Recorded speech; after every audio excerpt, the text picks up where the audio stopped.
Bom, e como é que ocorrem, então, as heranças relacionadas a esse cromossomo sexual, né? A questão da passagem das informações genéticas dentro das espécies, tá? E com relação à determinação dos cromossomos.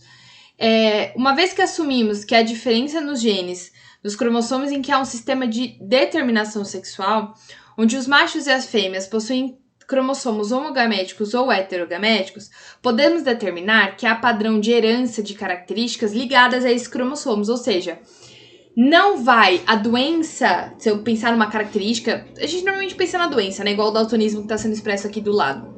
Não, pra cá, desse lado. Normalmente, o que a gente pensa? Em doença, não em característica. Então, assim, se a gente assume que os indivíduos, a mulher e o homem, eles têm cromossomos diferentes sexuais, ou seja, né? Se a doença está ligada ao cromossomo X, a mulher tem 2X e o homem tem 1, significa que vai afetar eles de forma diferente, tá? Para entender melhor no caso de humanos, por exemplo, nós temos o daltonismo, que é uma doença ligada ao X. Sendo assim, como homens e mulheres são diferentes com relação a esses cromossomos, né? O homem tem X e Y, a mulher tem XX, podemos determinar que a probabilidade deles terem a doença também vai ser diferente. A gente vai ver se é maior ou se é menor em quais dos sexos depois, tá? Eu preferi dividir essa aula em duas, porque eu achei que ia ficar um pouco complicado para vocês entenderem.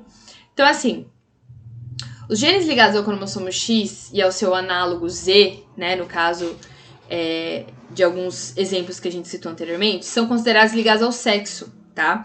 Os genes no Y ou no W são restritos ao sexo. Vamos lá.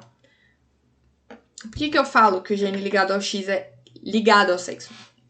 Porque ele pode afetar tanto homem quanto mulher, só que em proporções diferentes. Agora, se ele tá ligado no Y ou no Z, ou no Y ou no W, que são cromossomos que estão apenas presentes em um dos sexos, tá? Ou no macho ou na fêmea, a depender da espécie, eu falo que esses genes, eles são restritos ao sexo. Ou seja, o gene SRY, que é o gene do cromossomo Y no caso de homens, ele é um gene restrito ao sexo. Porque ele só tá no Y, tá? Que é o que dá as determinações sexuais secundárias masculinas, inclusive, tá? Então, por exemplo, o cromossomo X e Y, ele tem regiões que são homólogas, ou seja, né, são regiões que realmente pertencem aos dois cromossomos, ou seja, são iguais nos dois cromossomos, mas eu tenho regiões que são heterólogas ou não homólogas, que são regiões que são exclusivas do cromossomo X ou exclusivas do cromossomo Y. Significa que não tem genes compatíveis entre os dois, são diferentes os genes, tá? Então, nessa região, que são diferentes, que vão estar a herança ligada ao cromossomo X ou a herança ligada ao cromossomo Y, tá bom? Então, essa é a principal diferença. Bom, então vamos pensar na herança ligada ao sexo no caso de galinhas, tá? De aves, etc. Em aves, o sistema é ZW, né? Os machos são os homogaméticos e as fêmeas são os heterogaméticos, né? Então, deixa eu arrumar aqui que tá ruim. Isso. Em galinhas, há um gene no cromossomo Z responsável pela coloração das penas. Um gene no cromossomo Z responsável pela coloração das penas. Esse gene possui um alelo dominante Bzão, responsável pelo caráter barrado, que a gente chama, que é a galinha carijó. E o Bzinho, pelo não barrado. Então, como é que ficam as proporções, né, se eu tiver o cruzamento de dois modelos aqui? Então, assim, ó. Se eu tenho a galinha aqui, certo? Os galos, desculpa. O galo macho, que é o sexo homogamético. E se ele for recessivo, significa que é não barrado. E a galinha é barrada, tá? Ou seja, ela tem o caráter dominante. Só que prestem atenção numa coisa, que é diferente do que a gente vinha fazendo antes. Observem que ela não vai ser Bzão, Bzinho, ou Bzão, Bzão. Ela é Bzão, tá? Porque o gene só tá no Z, não tá no W, tá? Então, o que vai acontecer? Essa galinha, ou ela vai fornecer o Z ou o W, certo? Se ela fornecer o Z junto com o Z com Bzinho aqui, eu vou ter galos barrados, tudo bem? Que é Bzão, Bzinho. Se ela fornecer o W, eu vou ter galinhas não barradas.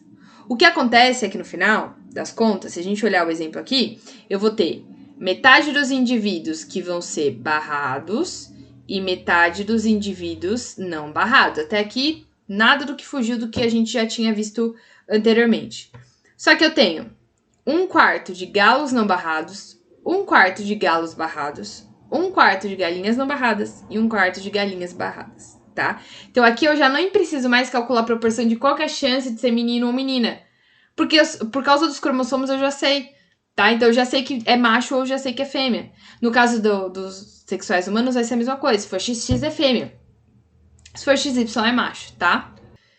Nesse outro exemplo é o contrário, né? Então o galo é barrado, né? Aqui ele era não barrado. A galinha é não barrada, certo? O macho só tem um tipo de gameta de novo, só que os dois são dominantes. E a fêmea só vai ou gerar, né, o Z com gameta recessivo, com o alelo recessivo para aquele gene, ou com o W, tá? Se eu juntar esse gameta do macho com esse gameta da fêmea, eu tenho os galos barrados, certo? Os galos barrados. E esse galo produz 2 tipos de gametas, que é o barrado ou não barrado, o dominante ou excessivo. A galinha é a mesma coisa, né? A galinha vão ser todas as galinhas aqui vão ser barradas, porque recebeu o Bzão aqui do galo, e com o W aqui, certo? A prole, a partir da produção desses gametas, a F2, eu vou ter Z, Bzão e W. O que acontece é que olha a proporção que deu, totalmente diferente isso aqui, tá? Então eu tenho, de novo, sempre meio a meio, meio macho, meio fêmea, né? Afinal de contas, a proporção sempre vai dar a mesma aqui. Só que eu tenho muito mais indivíduos barrados do que não barrados. É diferente da proporção que foi dada ali, certo? Ou seja, se a característica dominante ela está no sexo homogamético, a proporção de prole acaba sendo muito maior, tá? Da F2, nesse caso, de ter a característica de interesse, que ali, no caso, era ser barrado, ok? A gente vai ver isso melhor, dá para entender muito mais fácil quando a gente entra em ser humano, tá? Bom, no caso de drosófilas, a determinação do sexo também é XXXY, onde o macho é o sexo heterogamético e a fêmea é o sexo homogamético. Mesma coisa do ser humano. A herança ligada ao cromossomo sexual está ligada ao X. Na cor do pelo, em drosófila, cor do olho, tá, gente? Cor do olho, não cor do pelo. Tudo bem? Até falei, nossa, gente, drosófila tem pelo. Não, é olho.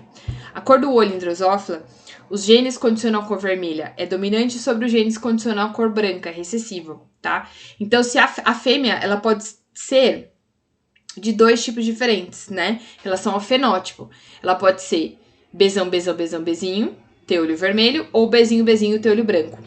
No caso do macho, ou ele tem olho vermelho ou tem olho branco. Ele não tem o macho heterozigoto quando eu tô falando de cromossomo sexual.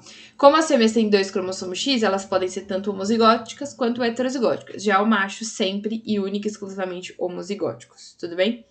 Então, aqui a gente tem um outro exemplo do cruzamento entre machos de olho vermelho e fêmeas de olho branco, né? Então, machos de olho vermelho e fêmeas de olho branco. Ter olho branco é recessivo.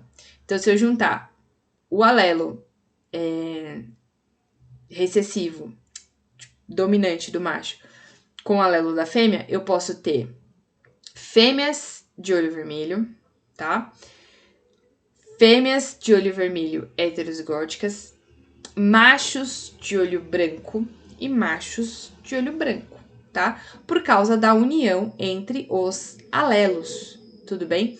Acontece que quando é uma doença ligada a uma alteração, uma característica ligada ao cromossomo X, normalmente a fêmea ela tem uma gama de fenótipos um pouco maior, porque ela pode ser da mesma forma que no autossômico. X, homozigoto dominante, homozigoto recessivo ou heterozigoto. O macho, ele ou é dominante ou recessivo, ele não tem meio termo, tudo bem?